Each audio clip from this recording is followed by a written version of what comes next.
Well, thank you very much for sitting down and doing this. It is my pleasure to be here. I'm a guy who went to university in the 80s, so like when I see you, I think Geddy Lee, rock star. But I don't know if you ever run into anyone who doesn't know who you are. Like, how do you describe yourself to them? Well, I don't make it a point of describing myself to anyone, but... But if you're at a dinner party and somebody says, what do you do for a living? Yeah. I rarely say I'm a musician. Like, I travel a lot with my wife, and we do these great adventure trips. We're into hiking and biking, and we go to the far corners of the earth. And a lot of times you're in a sort of enforced social circumstance where people don't know who I am. And I never bring up that I'm a musician, and I always say I'm retired or something like that. And it immediately relaxes the environment for me, and of course my wife, who is very easily embarrassed by what I do. And so then we just get on talking about life and things, and that's much better than having to talk about my own life and my accomplishments, whatever they may be, or my obsessions, etc. Yeah, I mean, incredible accomplishments, though. I mean, widely regarded as one of the great bass players. You've written fantastic music, your band in the Rock and Roll Hall of Fame. That never comes up on those tours? Well, once in a while I meet a fan that looks at me and goes, "What are you doing here?" And so that's nice. And of course, I'm always happy to meet a fan, and I'm always happy to talk about music with them or whatever project I happen to be obsessed by at the moment. But it's very nice for me to travel incognito, and maybe that explains my attraction to very remote places. One of the reasons, obviously, we chose to do the interview here, we're near Yonge and Bloor, is that the teenage Geddy Lee saw Led Zeppelin in this space. Right there. I mean, that's Second incredible to imagine that you, first of all, were here watching one of the greatest, bands at the time and of all time. What kind of impact did that have on you? Oh, that had a tremendous impact. It was, musicians talk about life-changing moments, and I mean, lots of people talk about life-changing moments, and it's hard to take that expression seriously, but I can say in all honesty that for me and Alex Lifeson, my BFF and my partner in crime for a million years, and also for John Rutsey, who was our drummer at the time, it was a life-changing experience. We sat there in the second row, and Jimmy Page didn't walk on stage, he floated on stage. I'm sure there was a cloud under his feet. And it was such a profoundly intense rock experience. And the rafters were literally shaking, and plaster was literally falling off the ceiling. They really brought the house down. And it was a kind of rock music that we had never really heard or felt in that way. And we went back home as three aspiring young goofs trying to be musicians, and we wanted to be like them. So it changed our whole attitude on how we looked at rock music. It really was that profound. There's so much that's fascinating in your book, and one of the things for me is kind of the insight into being a developing group of musicians at a time before the internet, obviously, so you couldn't see bands on YouTube, before much music. I mean, you learned professionalism as a band. I kind of was surprised about this from watching Kiss in action. We were so green when we crossed the border into the US of A for the first time in 1974, and we were opening shows. We were so wide-eyed, and we barely had professional cases. We were still carrying some of our cabling in empty Coke crates. Wow. So we had a lot to learn. And we'd sit night after night at the side of the stage after our short set and watch all the bands. And Kiss was really impressive because not only was the road crew incredibly kind to us, and the guys in the band were very supportive of us, but they were putting on this literally explosive, pyrotechnic display, and they worked so hard every night, and everything had to be choreographed, and everything was split-second timing. And so there was a lot to learn. There was a lot to take in. And you know, it wasn't really about their music for us. We liked some of their songs, of course, and some of them didn't care for, but the way they went about their business was really instructive. We'll come back to talking about music in a moment, but speaking of your book, let's talk about chapter 3. Okay. Which was hard to read. You warned the reader about that. I'm glad I read it. It's a searing account of what your parents, as teenagers, I guess, went through in the death camps, the Nazi death camps. And I've been thinking about it a lot since I read it. Well, what impact do you hope that has on people?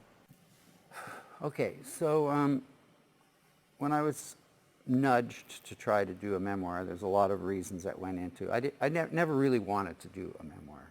Let me just say that. I was always busy and felt there was too much unfinished business ahead of me to spend so much time looking backwards. So how I came to write the book, that's another long story. But one of the things I said to my book agent when I finally did acquiesce and agree to do a memoir was that I had to have a chapter about my parents' experiences, because I felt the personality I am, the way I think, the way I look at the world, was formed, obviously like everyone else, formed by your childhood experiences.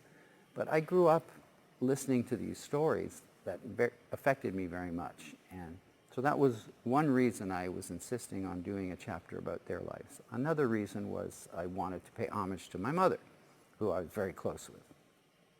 But the third is that we're living in such dangerous times, and there's so much about that period and what happened to my family that is being forgotten or rewritten.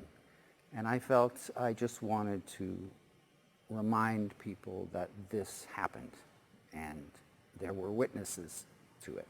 So for all those reasons, I felt it important to include them in my history. Yeah, I mean, for all I've heard about the Holocaust, and I visited one of the camps as a tourist, and it was an emotionally wrenching experience. But for all of that, especially sitting here, like you're one generation from that. You're here today, as you point out in the book, because your parents, against all odds, managed to survive.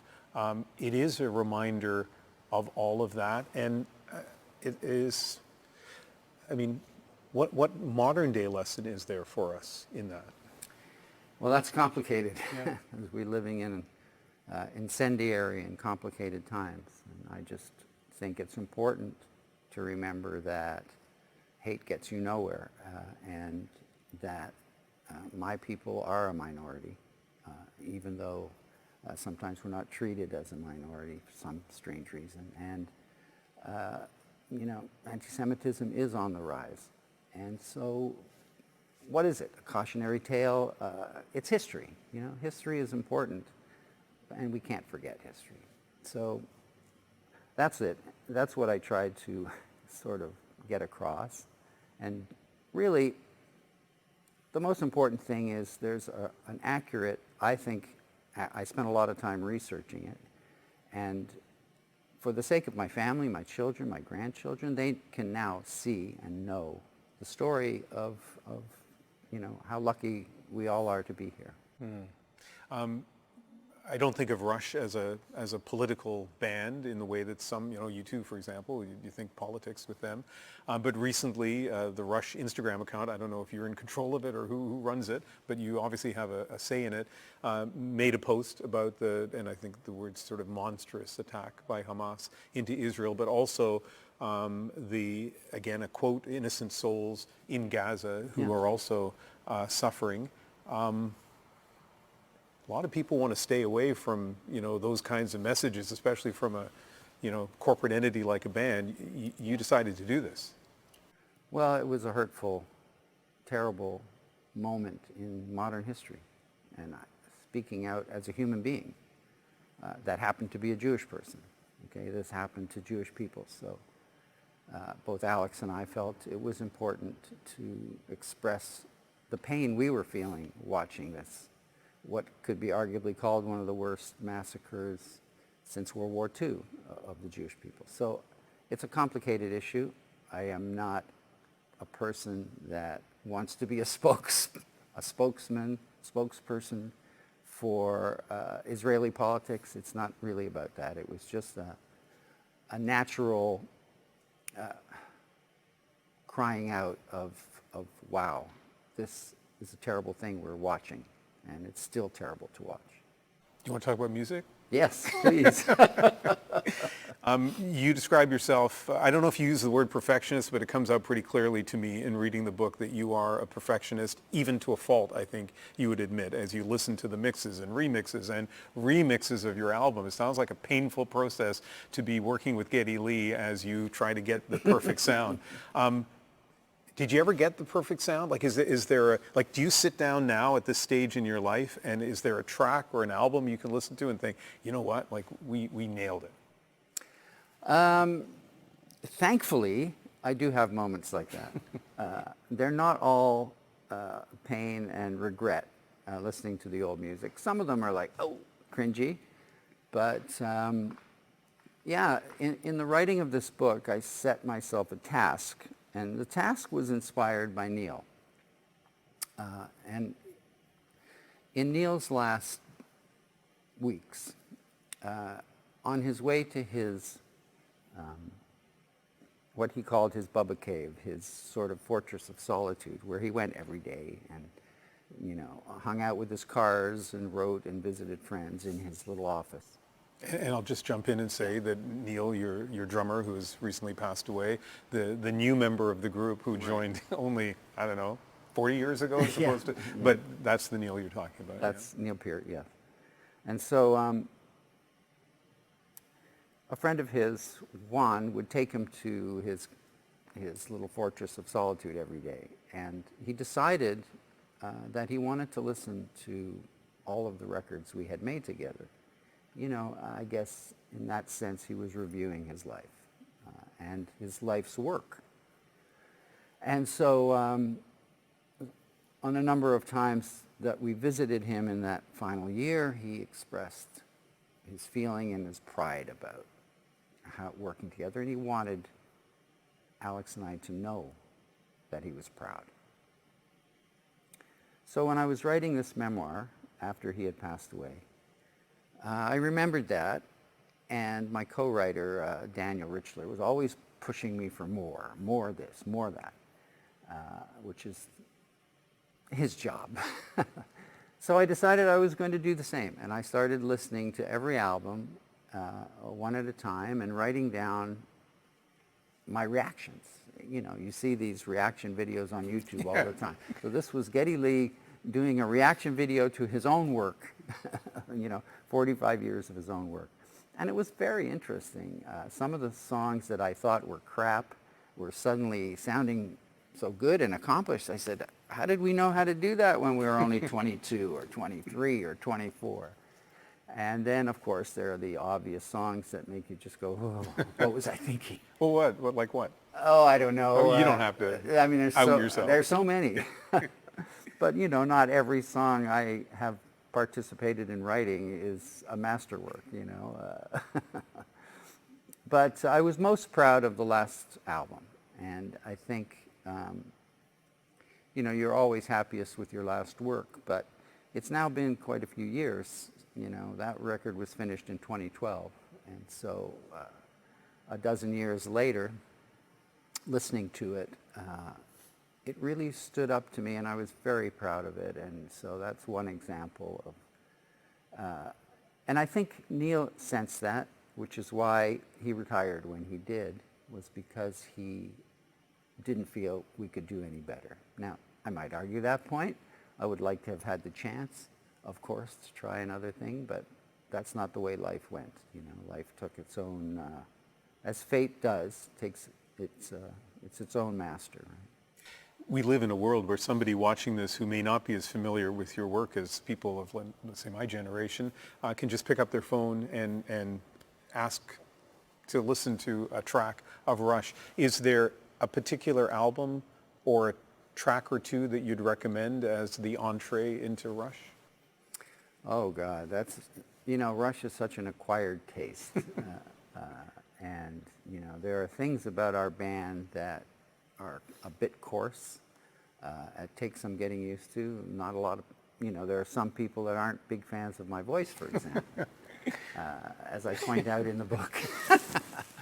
But I would say if you're going to introduce someone to Rush, probably moving pictures would be the easiest gateway. Yeah. One of the nice things about writing a book is that you get to address things that may have annoyed you over the years, and I feel like one of those things is a misunderstanding on the part of some people of the song Free Will, and you say in the book that fans can feel the way they want about a song, but what bothers you about the reaction of that song is that it has been, you would say, wrongly interpreted as Rush's, I don't know, embrace of Ayn Rand or libertarianism, the whole idea of free will, and that, I think you posted on Instagram in the sort of middle of the worst time of the pandemic, you wearing a mask, and somebody kind of just retorting free will, kind of using your song back to you. So set the record straight on that song. Yeah, obviously I'm very proud of that song, and when we wrote it, I was behind it, and I still am, and it does have a lot to say and a lot of good things to say about choice and about responsibility. But that's the part that some people tend to ignore, and they use the phrase free will as a license to think and do whatever they feel, no matter how hurtful it is, and without consideration of the other people that they're sharing the planet with. And that was my point, is, of course there's free will. We live in a free society. We can choose how we want to live and how we want to go about our lives, but there is a thing called social responsibility that cannot be ignored, and sometimes people tend to use that phrase as an excuse to ignore social responsibility, and I'm not that kind of person, so that was a bee in my bonnet, and I got it off my chest. Critics have not always embraced Rush. Maybe critics often haven't embraced Rush. And radio stations sometimes didn't know where your music fit in. There was a time, I think you talk about this in your book, where your own label didn't know where you guys fit in. At what point did you and the other two members of the band feel like you had made it? You had established yourselves. You had achieved the goals that you set out for yourselves? Well, that's a tough question to answer because of our attitude, feeling that we still had something to learn, somewhere else to go, we could still be better. From a success point of view, I suppose, by the time we got into the late 70s, we were starting to see the fruits of our labor translate into, some sort of lifestyle change where we could pay off our mortgages and start living a little easier. But that was never the goal for us. It was never the driving force behind what we did. Success, of course, everybody wants to be successful, but what does that mean? For us, it was more important to keep improving the show, to keep improving our songwriting, to try to get better as individual players. And Neil was fiercely driven by being a better drummer, and we all were in our own way, and that's one of the things that bonded us. And so, even when we started making some money in the late 70s, first thing we wanted to do was pour it back into the show, and we started adding expensive, audio-visual effects and rear screen projecting and props. And so at what point did I think we were successful? Probably at that time in the late 70s, around Permanent Waves, I think, and moving pictures and beyond. I think we knew we had cracked at least one level of we knew we could stick around for a while, put it like that. many people describe all three of you as virtuosos, and even, like, I know nothing about the bass, but when I listen to your music, I think, wow, you're making the bass sound incredible. Like, it's dancing. It sounds like a much cooler instrument than I realized. So you guys obviously musically were highly respected. I get the sense you were very stubborn as a band as well, about this is what we want to do and we're going to do it. I just wonder, all these years later, when you look back, is there, I don't know, regret's too strong a word, but do you ever think to yourself, man, I wish the 30-year-old me had written like a song that was going to be number one? Like, I wish we'd used all our talents and put out a few songs that would be, Well, big hits. we didn't know how to do that. We used to joke, and we would look at one of the songs we just finished and say, hey, that could be a hit if somebody else did it. But we were always too quirky. We were always too rhythmically ambitious, too histrionic in our willingness to add a bit of flash or add a bit of complexity. And that's not really conducive to hit singles. So we were just happy with the goals we had set for ourselves, and accepted the fact that we wouldn't know a hit single if we tripped over it.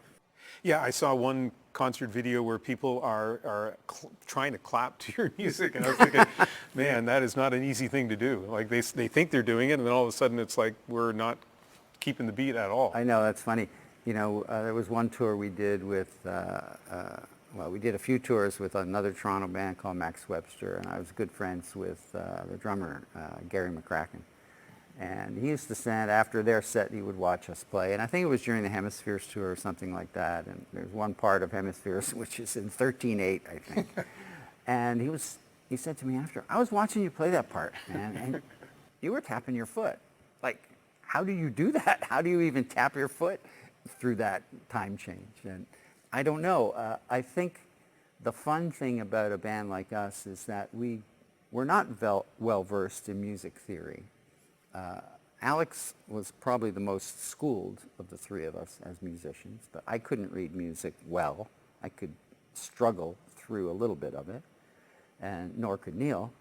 And so we kind of made it up in our own way. We created our own language, and we created these complex pieces kind of by improvising them and then memorizing what we had improvised. So it was a very unorthodox way of putting music together, and very riff-oriented, but oddly enough, it helped us create our own little universe. You seem to be in a very cool kind of time in your life where you get to sit back and look back, and so what is life like for you now? Right now, it's very busy. Yeah. Having written this memoir, which took a couple of years, and the original manuscript was 1,200 pages, and then it Thank goodness you had an editor. Thank God. Yeah, my poor editor.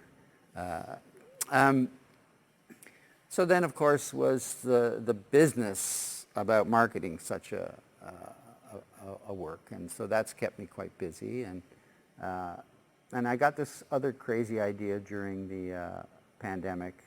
Aside from writing this memoir, I had this idea that was born out of this book that I had written in 2019 called the Geddy Lee's Big Beautiful Book of Bass. And in that was a tremendous project for me. I had such great fun collecting basses, learning about them, and helping to put a book together full of beautiful pictures and bring some justice to my instrument, the one that had brought me everything, So part of that book was interviews with some bass players, mostly bass players that either played classic vintage basses or were collectors themselves. But I found that part so fascinating, and especially there was one interview I did with Bill Wyman. And the last thing he wanted to talk about was bass guitars. I mean, he would talk to you about anything. He had written 9 books at that time, I think. He was a butterfly photographer. he was the first musician, he proudly stated, to hit a hat trick at Lord's cricket. Right? He had invented his own metal detector for people with small hands, because, you know, I've got very small hands, Getty. And he had found relics on his property in the English countryside that are in the British Museum. He's just simply a fascinating person. And so I walked away from that thinking, wow, there's more to bass players than you think. And so I got this crazy idea, and I sat down with my co-writer Daniel and my brother, who's a film producer, Alan, and we came up with this concept, along with Sam Dunn, who we'd worked with from Banger Films. We came up with this idea to pitch a show which is kind of an interview show of bass players, but one that sort of starts once they leave the stage and see what kind of lives they have. Anyway, I never thought anyone would be interested in it, but someone was, and the show got bought. And then suddenly, like, shit, now I have to make it. Mm-hmm. So it was a very interesting experience being in your seat. Mm-hmm. Me having to take the other role and draw some of these folks out. How good are you at that? I was pretty stiff at first, but I kind of got into it towards the end. And each episode unfolded in a very surprising way, and they turned into kind of, it's like part travel, part music, part just honoring the potential of humans. Nice. So anyway, so I was very pleased with that, but it kept me very, very busy. You spent your life honing the art of performance, using pyrotechnics, knowing how to respond to a crowd. You're about to embark on a much different kind of tour about the book, on a stage with a microphone, but an entirely different kind of performance. Are you nervous at all about that? A little bit. I'm rehearsing, you know. Yeah, it's a different kind of tour, and you know, I haven't been on a tour as such since 2015. So I didn't have a team, you know. I didn't have a crew, and it's not. I'm not playing in it. I'm talking. So very different kind of environment. But you know, I've put my new team together, the people I've been working with on my various projects, and we're having some fun designing it, and I think it'll be good. I think it'll be a nice evening. Whenever I go to a different country, I look for the first sign of Canada, and usually it's a store like Lululemon. But I was in rural Holland a couple of years ago, and on the train there was a guy with a Rush tour T-shirt on, and which I thought was kind of cool. But I also wondered, you know, if you'd been on the train and seen that, like, would you gone up and tapped him on the shoulder and said hi? No. Oh, no. I would have probably moved to another car. No, especially it depends on the context, you know, for me. If it's in the context of work, then of course I would be happy to say hi and talk about anything. But if I'm on holiday, especially if I'm with Nancy, you know, she's very easily embarrassed. So I would just probably slink into another car and let him be, you know, let it be, so to speak. I haven't been to a Rush concert, but I've now watched a lot of footage, and I've seen you with appliances next to you, like washers, dryers. What? I don't get it. What's up with that? Okay, so trying to think back what year it was, but my stage gear evolved by devolving. So at one point I had many amplifiers on stage. And as technology developed, and solid state technology developed, I realized that I could accomplish my sound with much less gear. But that was a problem, because Alex still had stacks of amps, Neil had this enormous drum kit, and then there was my side of the stage. So I couldn't just put a little solid state device sitting there, and then the road crew would have nothing to hide behind either. So we had some fun scratching our heads and trying to think about what can we put on the stage that will give the crew some cover so they can run back and forth attending to Neil, and balance Alex's still monstrous stack of amplifiers. So the first tour I did it, I still had a couple of speaker cabinets, and I enhanced them with some a shelf that we put together with some blenders and some kitchen appliances. Yeah, but that's the part I don't get. Yeah, well, it was just a kind of a goofy idea, and then the biggest thing was we had a fridge, and the fridge became something that Gump, Neil's drum tech, could hide behind. And so we started exploiting the fridge, and our lighting guy put lights inside the fridge, and so we arranged beforehand that at some point in the show I'll open the fridge door and the supernatural light will emit from it, sort of like the case in that Quentin Tarantino movie. Mm-hmm. But it also became a vehicle for Neil, and he was traveling around America on days off on his motorcycle. And he'd go to a town and he'd find some fridge magnets, and he'd always bring me a fridge magnet on every day off. And so it became a place to put all the fridge magnets. So it sort of became a totem of the tour, It became a receptacle of tour memories. Anyway, so then there came the next tour, and I decided I didn't need any amplification. And during rehearsals, our road manager came across these dryers, these Maytag dryers that were not being used. And he said, what do you think of this? And I said, I like it. You have to remember that we were sort of moving into the world of absurdist comedy. Our sense of humor between us was always a bit outside, a bit absurdist.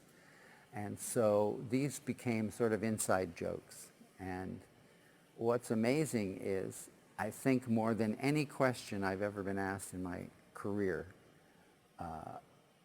the dryers is the question I'm asked most often. It's quite interesting. Doesn't matter what else we've done.